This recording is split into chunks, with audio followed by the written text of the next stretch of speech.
कराची है। कराची में एक देही इलाका मशहूर है गडाफ।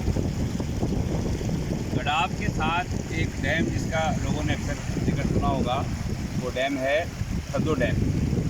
लोग अक्सर वहाँ पिकनिक मनाने के लिए आते हैं। सदो डैम 40 फुट गहराई का वो डैम है जहाँ पानी रुकता है।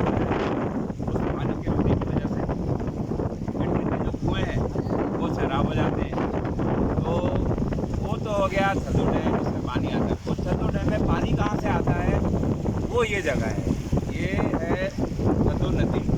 ये जो पीछे कराची के साथ जो मिला हुआ है ज़िला जामशोरो, जो पहले ज़िला दादू हुआ करता था, बहरिया टाउन के पीछे का इलाका, ये जामशोरो की तरफ से ये सड़क कह रहा हूँ, नहर ये बहती हुई आती है।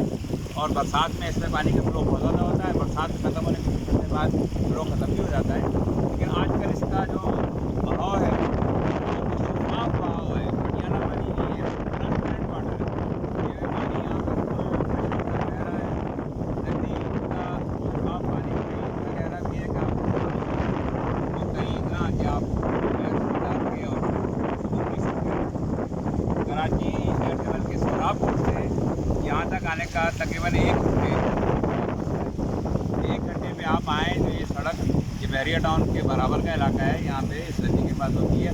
कम से कम 1-1.5 महीना 2 महीने तो यहाँ पे ये मंज़र आपको मिलेगा। ठंडा हुआ शफाफ पानी है, यहाँ आके नहाएं, पिकनिक बनाएं, बारबेक्यू करें। ये बड़ा खुला वीराना जंगल है, सब पहाड़ियाँ इर्द गिर्द है, ठंडी हवा चल रही है।